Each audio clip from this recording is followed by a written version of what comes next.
Marami nang gumagamit ng social media. Kahit nga mismong kasama mo sa bahay, nag-uusap na lang kayo sa Facebook, nag-uusap na lang kayo sa Viber, ganyan. Sa amin ng mother ko, means ng communication namin is text lang talaga.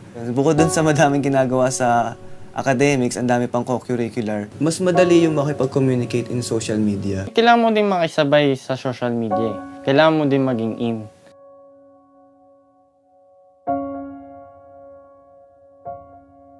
Namimiss ko yung lambing ni Ace, yung care ni Ace sa akin. Mas gusto ko yung parang kasi pag sulat, pag letter, kumpleto. Para kay Ace mas madali yung text. Kesa nga naman gagawa pa siya ng letter, ng card. Si Jejek, nung time sa mga nagsusulat sila sa akin, siyempre excited ako, mga sulat nila. Mami, I miss you, I love you. Dumaan yung mga bagyo.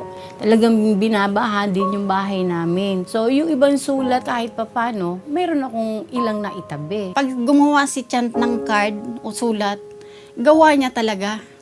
Yung message niya sa'yo, parang yakap na yakap sa puso mo.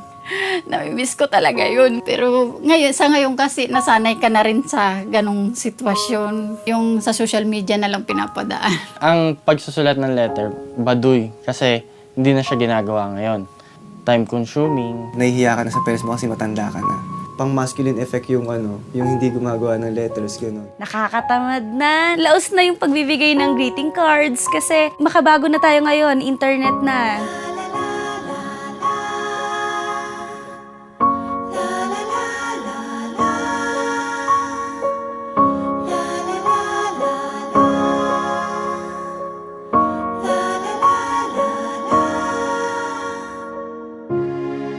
Galing ng mami ko na save niya pa kahit na binaha na kami, ilang beses kaming binabaha.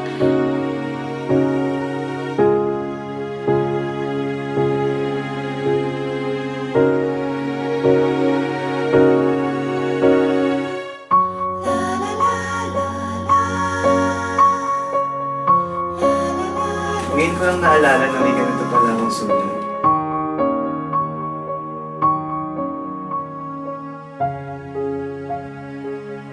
Bumalik yung yung mga alaala.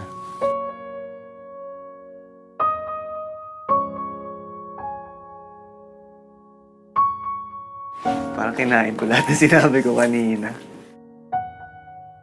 Na-appreciate niya yung mga letter na nagawa ko sa kanya kasi natatago niya.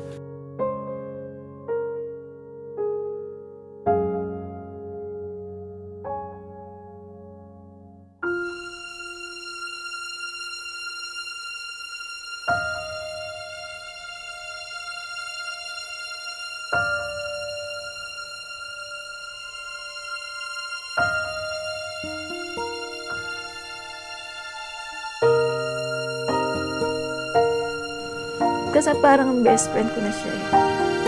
More than yung dalawa. Oo. Kasi si Ace yung...